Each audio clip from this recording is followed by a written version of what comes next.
ॐ अज्ञानतिमिरन्धस्य ज्ञानाञ्जनशलाकया चक्षुरुन्मिलितं येन तस्मै श्रीगुरवे नमः। जय श्री कृष्ण चैतन्य प्रभु नित्यानंद श्री अद्वैत गदाधर श्रीवासादि गौर भक्त वृंद। हरे कृष्णा कृष्ण कृष्ण हरे हरे, हरे राम राम राम हरे हरे। हरे Krishna. Srimad Bhagavad Gita chapter 15 verse 17। उत्तमः पुरुषः तु अन्यः परमात्मा इति उदाहृतः यो लोकत्रयम् आविश्य बिभर्ति अव्यय ईश्वरः। There is, however, yet another infallible person who is even more superior to the previously mentioned Kshar or fallible and Akshar or infallible. He is known as the Super Soul, the unchanging controller who enters within the three worlds and sustains them. Last time we discussed that in these three verses, verse 16, 17 and 18, Shri Krishna is giving the essence of Vedanta. Vedanta, as we discussed last time also, means the end of knowledge, that there is nothing more superior to it. The Vedas describe the real knowledge. Nowadays is the day of artificial intelligence, but by the name itself it is artificial. It is not real, and artificial things will only lead to more complications. We have to get real intelligence, and real intelligence comes through the study of Vedic scriptures. And Vedanta describes the conclusion of all the Vedic scriptures, and the natural commentary of the Vedanta is Srimad Bhagavatam. In Srimad Bhagavatam, there is a verse which I quoted last time also, Vadanti tat tattva vidha tattvam yat jnanam advayam brahmeti paramatmeti bhagwaniti shabdyate. That supreme advay jnan param tattva, supreme absolute reality, whose advay jnan, there is no one like him. He is manifested in three different forms.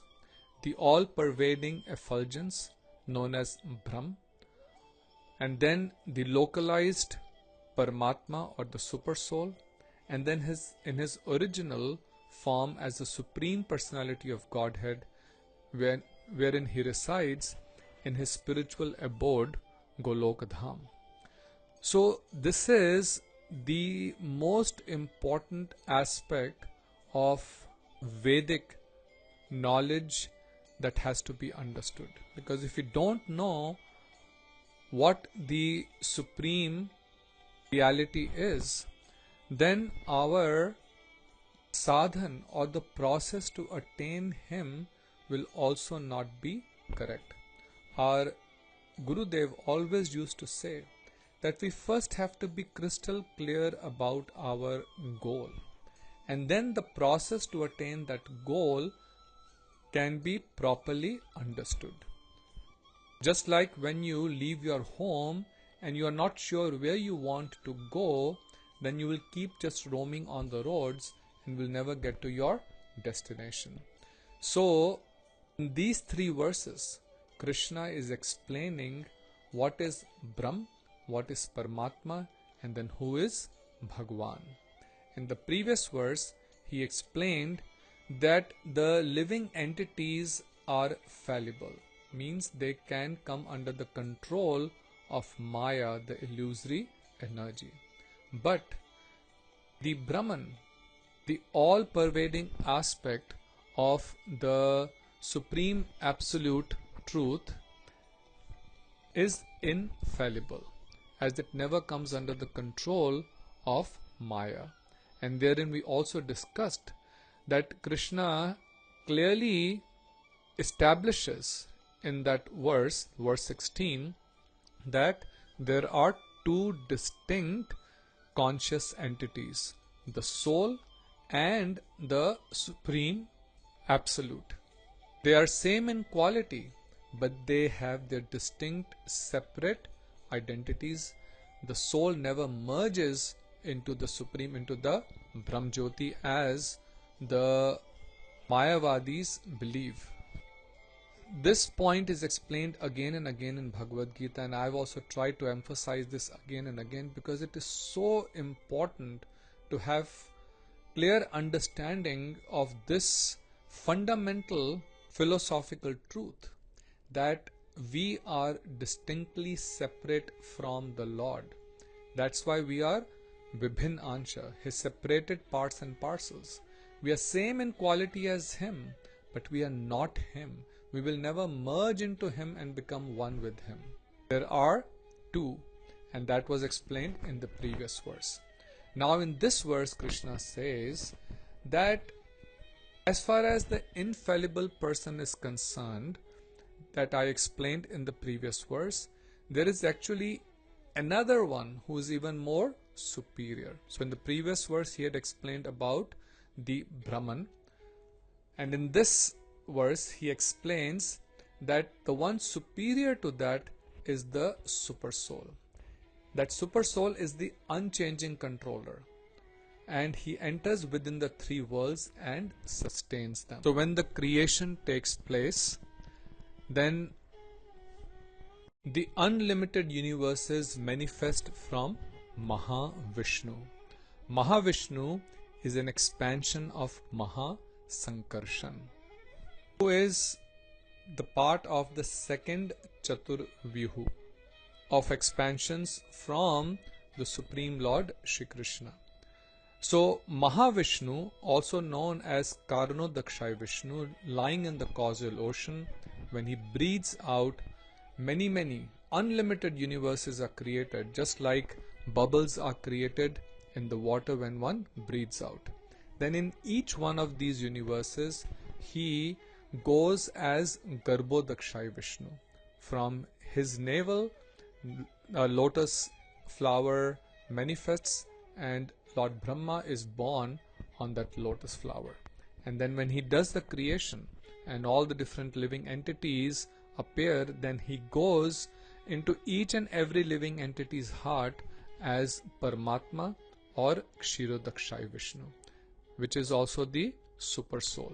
So that super soul enters within the three worlds and sustains them. When we say three worlds, this is the lower planetary systems, the middle planetary systems, and the higher planetary systems.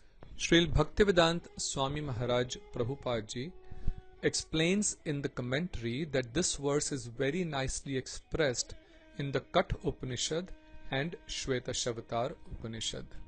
In these two Upanishads there is a very famous verse called, which says Nityoho Nityanam Chetanaha Chetananam, that amongst all the living entities, both conditioned and liberated, there is one supreme living personality, the Supreme Personality of Godhead, who maintains them and gives them all the facility of enjoyment according to different work. So Nityoho Nityanam, Nitya means eternal.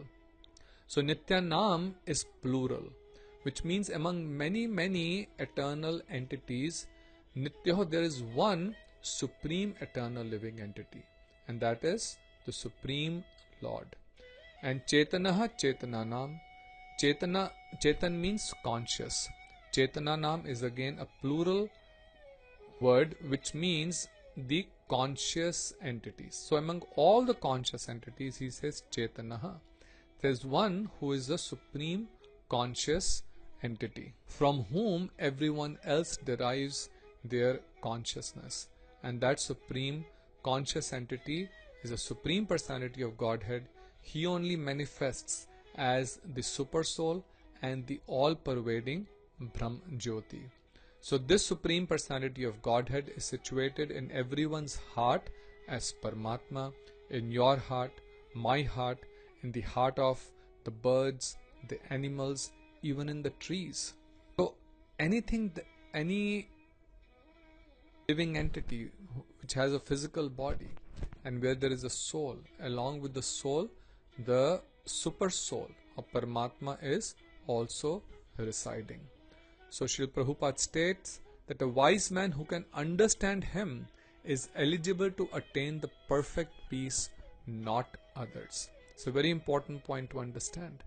That peace for which we are all hankering for and still not able to attain. Why? Because we don't understand who we really are. We don't understand who the Supreme Lord is and what is our relationship with Him. But one who understands that I am the spirit soul and that I am the eternal part and parcel of the Supreme Lord who is residing in my own heart as the Paramatma, and my only purpose in life is to realize Him, to attain Him, and to render loving devotional service unto Him, that person attains peace. So one who is in oneness with the Paramatma, oneness in terms of one's consciousness, completely tuned to the Supreme who is within us, then he does not hanker for anything outside of him, and he attains eternal peace, experiences unlimited bliss coming from the blissful experience of the Supreme Lord residing as Paramatma within his own heart. And he never thinks that I will merge with that Paramatma. So therefore that person is always in a mood of humility, in a mood of surrender. Those who believe that we will merge into Paramatma and that I will also become God, I will also become Brahman, they in fact are not able to surrender. They are not able to understand what humility means. And in fact, it is only humility, real humility, that softens the heart. And a surrendered heart, which is humble, which is full of love for the Lord, experiences the real transcendental bliss. Srila Prabhupada states further that it is incorrect to think of the Supreme Lord and the living entities as being on the same level or equal in all respects. There is always the question of superiority and inferiority in their personalities. So again, he is clearly stating that we are not the same as the Supreme Lord. He is the Supreme. That's why he is called Paramatma. We are Atma. We are not Param. We are subordinate to Him. In this verse, there is a word used, Uttam. Uttamaha Purushaha tu Anyaha.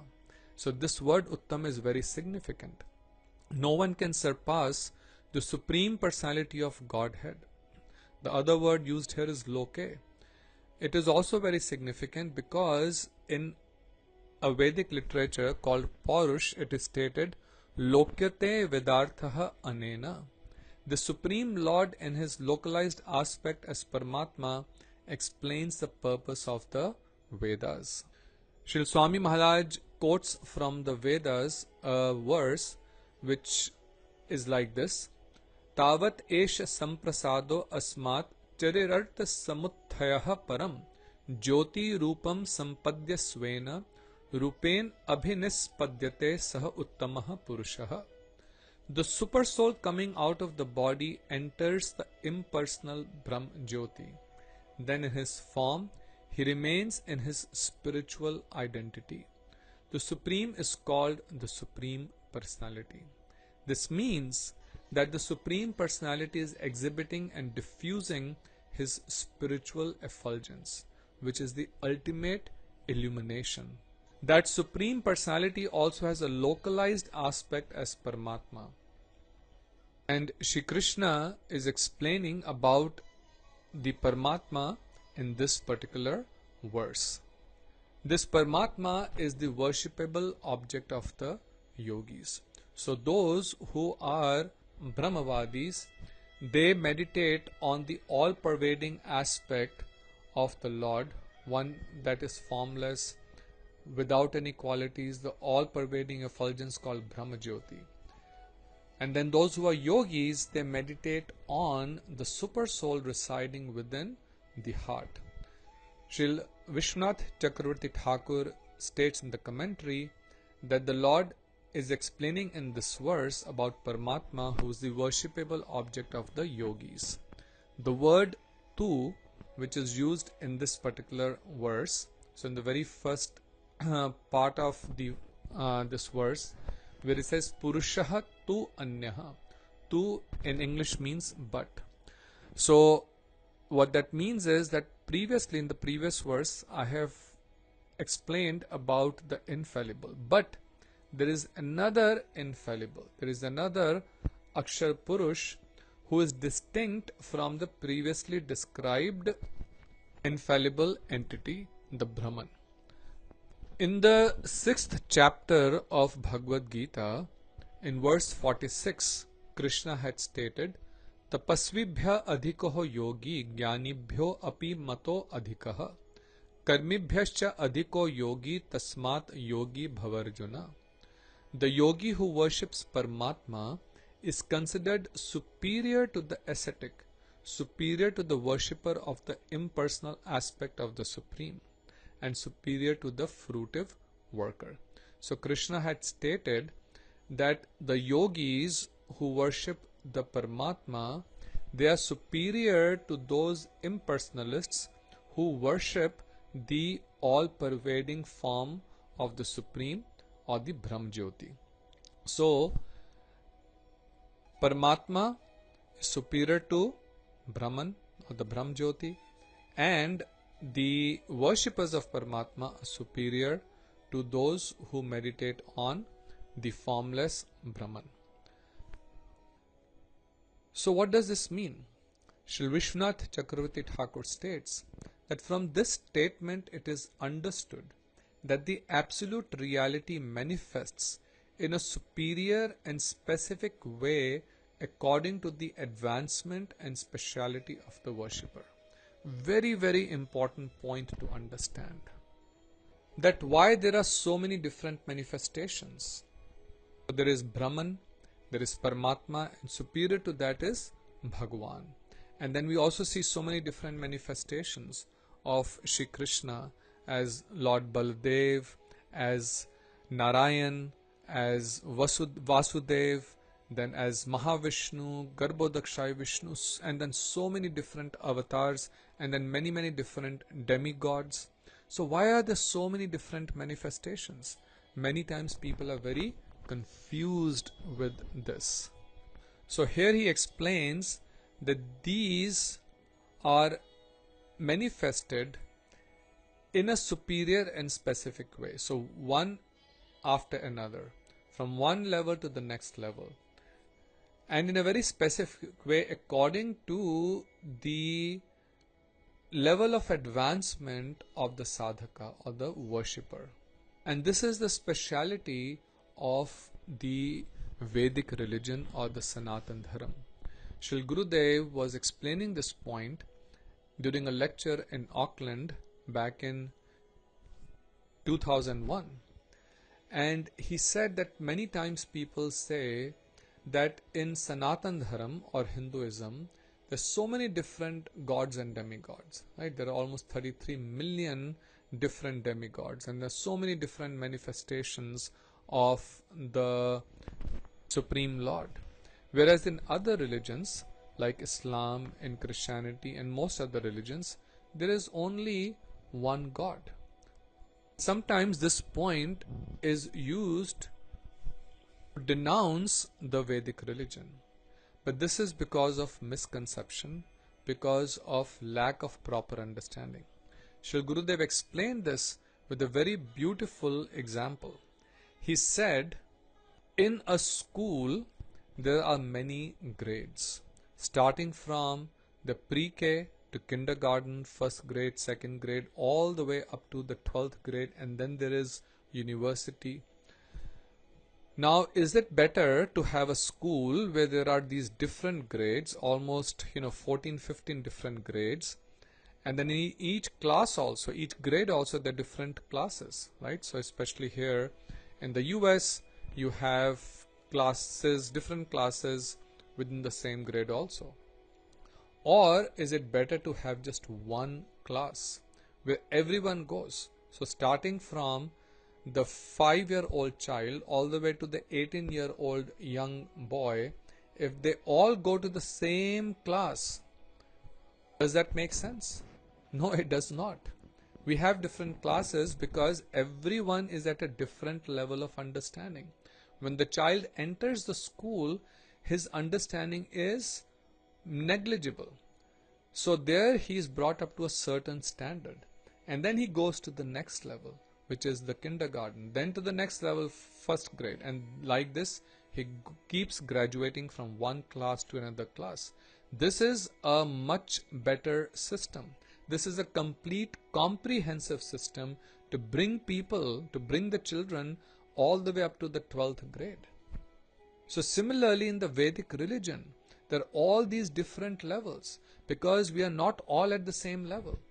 According to the Vedic classification of species, there are 400,000 species of human beings.